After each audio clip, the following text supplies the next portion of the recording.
자, 박시영 대표를 모시겠습니다.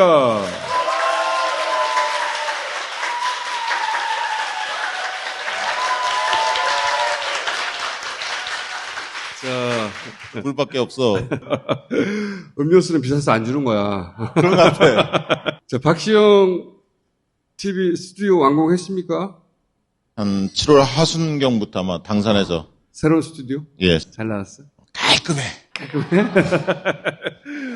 개업식에 김천수 오기로. 예. 자,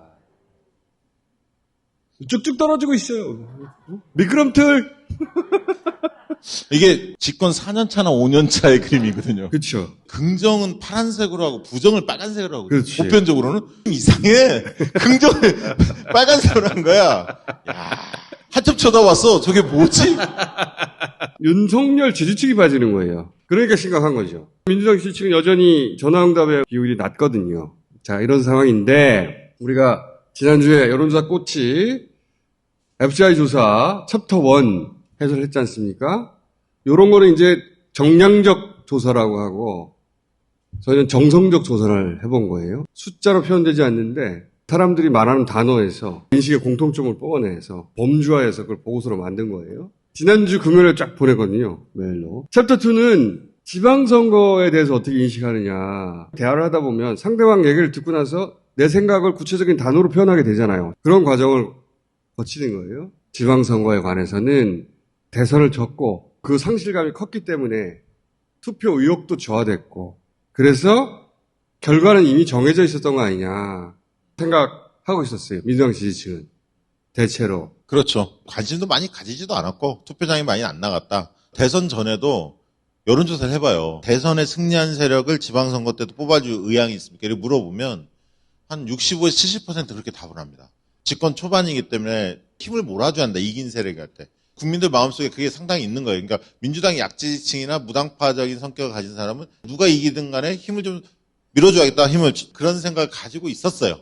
40대 같은 경우는 민주당 핵심 지지층인데 정치 고관여층이고 그러다 보니까 대선을 졌다면 바로 이어진 선거는 이길 수 없다라고 이미 스스로 결론을 내린 거예요.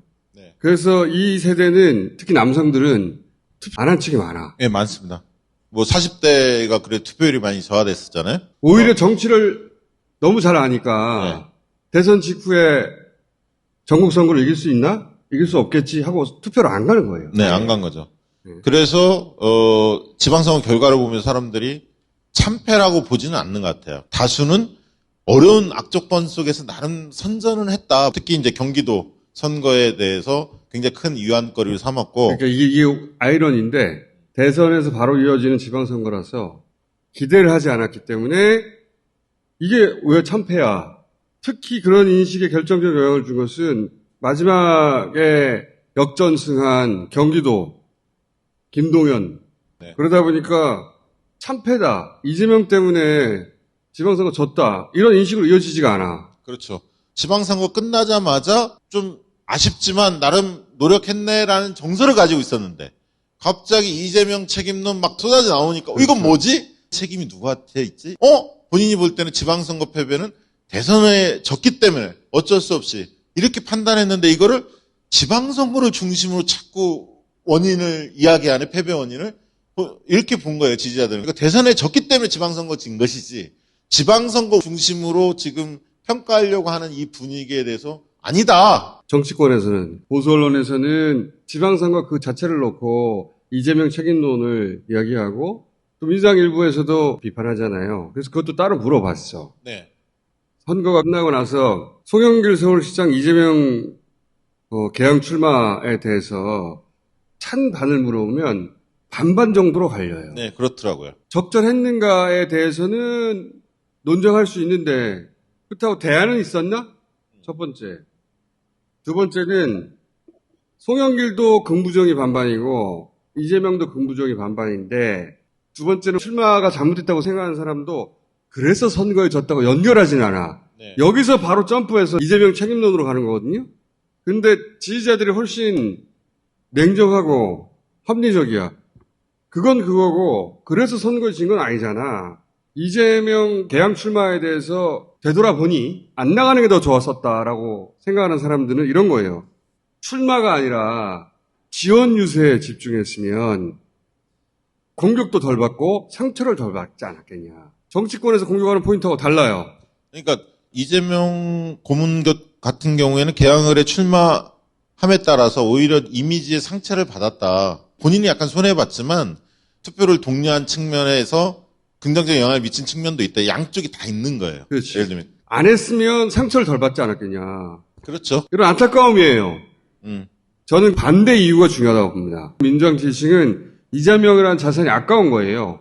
아, 욕심쟁이. 왜 나갔어? 정치권에서 그렇게 공격하거든요. 그게 아니라 상처를 입었다. 네, 입지 않아도 될 상처를. 그렇죠. 그래서 나가지 말았어야 한다고 생각하는 사람들이지, 지지층은 나가서 선거를 졌어. 이렇게 점프하지 않는다는 거예요. 근데 그게 이거 차이예요, 결정적인. 네, 맞습니다. 그리고 그룹별로 보니까 확실히 2030과 4050의 인식차가 좀 있었어요. 2030들은 개항을 출마에 대해 긍정적으로 보는 경향이 좀 더 강했고요. 4050은 상대적으로는 조금 비판 정서가 있었어요. 송영길 후보의 경우에는 명분 없는 출마다 불가피했다. 이렇게 이제 맞섰는데 재밌는 대목은 이낙연 만약에 전 대표가 나왔다면 격차는 좀 줄었을 것 같다. 이것은 이낙연 전 대표에 대한 원망과 별개로 나는 지지자들이 여의도보다 더 냉정한 것 같은데 지지자들이 정확합니다, 사실. 내가 누군가를 지지하는 것과 이번 선거에 필요한 인물에 대해서 구분해 생각하는 거예요. 그리고 이제 이재명 고문이 만약 개항을 출마하지 않고 상임선대위원장으로서 뭐 서울, 경기, 인천 등등을 적극 지원 유세했으면 판이 어떻게 바뀌었을 것으로 보느냐? 판을 바꾸지는 못했을 거다. 영향이 미미했을 것이다. 이렇게 판단하고 네. 있더라고요. 그 지지자들의 공통된 인식이었어요. 의원들이 이거하고 정반대 얘기를 많이 하잖아요. 국회의원들이 여론조사 꽃을 봅니까? 앞으로 봐야 할 거야. 네, 봐야 할 거야. 의원들도 당원들이나 지지자들 만나서 소통을 적극적으로 하면 이런 얘기 접할 수 있을 거예요. 근데 여의도 안에서만 지금 갇혀 있는 거거든요. 의원들끼리. 그렇지. 이번에 경선들 가지고 한번 난리 났다가 당무위에서 나름 수습을 한 거죠. 네. 지지자들이 같이 참여해서 압박도 넣고 뭐 이러면서 지금 나름대로 전준위 안에 근접하게 네.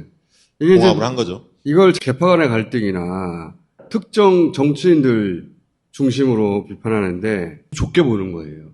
문제의 본질이 뭐냐면 여의도가 지지자들의 민심하고 동떨어져 버린 거예요. 맞습니다. 이게 제일 큰 문제입니다. 지지자들의 상황인식이 있잖아요. 그 상황인식과 여의도에 모여있는 사람의 상황인식 사이에 엄청난 갭이 생겨버렸어요.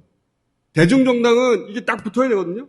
그렇게 의원들이 갈라파고스 했다는 게 문제의 본질이에요. 특정 의원 이름을 거론하면서 계속 비판하는데 그런 방식으로는 해결되지가 않아요. 그게 현상으로 드러난 게 예를 들어서 그 권리당원 한 표는 네. 같은 동네 사람한테 줘라. 네. 말도 안 되는 네. 주장이죠. 그렇죠. 사실. 명분은 그런 거거든요.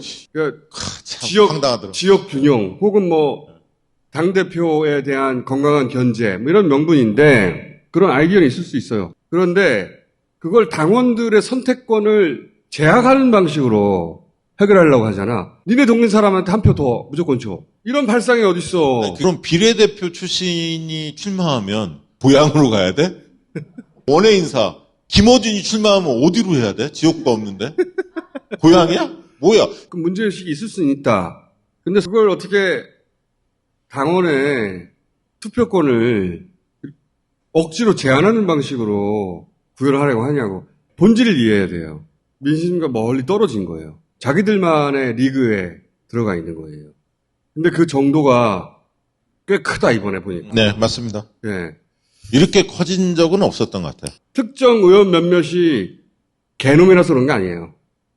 자꾸 그런 식으로 몰고 가는데 정치인이 오판할 수도 있거든. 언제든. 그럴 때마다 다시는 상종하지 못할 인간이라고 그런 언어를 쓰며 공격하는 걸 하지 말아야 돼요. 일부러 그런 사람들도 있어요. 사실은. 혐오하라고 정치 자체에 대해서. 박지원 얘기도 있었습니다. 박지원. 좀 하지 아, 말까요? 박지원 씨가 네. 네, 당대표 출마한다 뭐 이런 얘기 하기 전에 지난 지방선거 평가였다 보니까 이제 물어봤던 거죠. 대체적으로 인식은 무리수라는 게 많았고요. 무리수였다. 대선 때 기여한 건 분명히 있지만 지방선거에서 비대위원장으로 앉히기에는 너무 부족했다. 그리고 초접전 지역에는 악영향을 줬다. 스트레스를 받은 거예요. 전체적으로 결과가 나온 다음에 좀 차분해진 후에 이 질문을 했기 때문에 좀 더 합리적으로 되돌아보게 됐는데, 그래서 박지원 때문에 졌어 이렇게 말하진 않지만 그렇죠.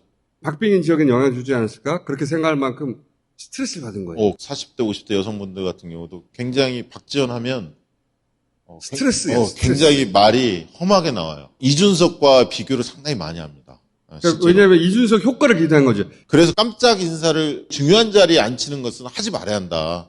충분히 검증해야 하고 뭐 10년, 5년 이렇게 숙성시키면서 단련시키면서 리더를 키워야지 깜짝 인사 절대 안 된다. 이런 인식이 굉장히 퍼져 있었습니다. 청년 정치인은 외부 영입이 아니라 민정 내부에서 검증하고 키워가야 한다. 그래야 민주당으로서의 정체성도 가지게 된다. 반면교사로 교훈을 얻게 된 거죠. 네, 그렇습니다. 예. 박지원 씨에 대해서 마지막으로 언급하자면 사장 책상 의자에 몇 번 걸터 앉아본 인턴 사원이 나 그룹 회장할래. 이런 거거든요. 지금 박지원 씨는 우리가 진지하게 다룰 만한 정신 상태가 되어 있지 못하다고 봅니다. 지금 만약에 F자리를 했으면 더 험한 말이 많이 나왔을 거예요. 그러니까 자, 최근에 뭐 피선거권 관련해서 논란을 일으키는 걸 보면 대선 기간 긍정 역할 한 개 맞고 그리고 그에 걸맞는 위치와 역할을 차분하게 쌓아갔으면 여러 가지 길이 있었을 텐데 안타까워요. 그러나 지금은 진지하게 다룰 만한 상태가 아니다. 그냥 두세요. 자, 다음. 검찰 정상화 이 부분에 대해서 과연 지방선거에 영향을 미쳤냐. 마치 그게 중도층이 달아난 계기였다. 뭐 이렇게 이제 평가들 두 가지를 물어. 언론들이 많이 하나는 하잖아요. 예. 검찰 관련해서 막판에 법안 통과시킨 거. 두 번째는 선거 직전에 있었던 추경. 이 두 가지가 선거 영향을 줬을 거라 보느냐. 왜냐면은 민주당 내에서도 검수완박에서 졌다느니 아직도 얘기하는 사람이 있거든요. 그리고 또 하나 추경이 과연 영향을 줬을까? 먼저 추경은 실제로 자영업자들한테 영향을 줬다. 자영업 하시는 분들 분명히 그렇게 이야기합니다. 여기는 과감하게 주는데 왜 문재인 정부 그렇게 못했지 하면서 근데 자영업자들의 한정에서 영향을 줬다. 돈이 있었는데 안 줬다. 줬다면 대선도 뒤집을 수 있었을 것이다. 그런 식으로 인식하고 있었어요. 그리고 그렇죠. 예, 정권이 바뀌니까 바로 주잖아. 그러니까 주어진 권력을 사용할 줄 모른다. 너무 전공법만 생각한다는 거예요. 정권 바뀌니까 바로 주지 않냐. 그 이전에 민당은 잘못했다라고 이어져서 지방선거 참여율을 떨어뜨렸다. 네. 라고 추경은 영향을 줬다라고 생각을 네, 영향을 줬다고 보고 줬다고 있고요. 생각하고 소위 검수완박 이렇게 선거하고는 보는 상관이 게 없다. 다수예요. 예. 지지자들은 이제 검찰 정상화가 반드시 필요하다고 봤기 때문에 이 타이밍에 대해서는 다시 아쉬움은 있어요. 그 진작 이거를 했어야지 왜 진작하지 왜 그때 했어? 그때 했어. 요거 하지만 있고요. 선거하고는 상관이 없어. 이게 지방선거에 큰 영향을 줬다라고는 아무도 생각하지 않아요. 검찰 정상화 해야 되는데 진작 했었어야 한다. 너무 늦게 발동에 걸렸다. 하지만 선거하고는 무관해. 그리고 추경은 했었어야 한다. 그걸 못해서 투표를 안 나간 사람이 있다. 그렇죠. 목전에 했잖아요. 하루 이틀 앞두고. 그러니까 더 자영업자들한테 더 영향이 컸죠. 이게 민주당 지지층의 상황인식이고 저는 이 상황인식에 대체로 다 동의합니다. 누가 진행했죠? 박시영! 왜? 민주당 지지층이라면 대체로 동의할 이 상황인식을 여의도에서는 하지 못하고 있다는 게 문제예요. 간격이 크다는 겁니다. 이 거리를 어떻게 좁히냐가 그렇습니다. 다음 당대표 그리고 다음 지도부가 할 일이에요. 그래서 제가 주식회사 박시영을 만든 이유입니다. 여의도와 국민들의 벌어진 간극을 좁히지 않으면 다시 집권하기 어렵습니다.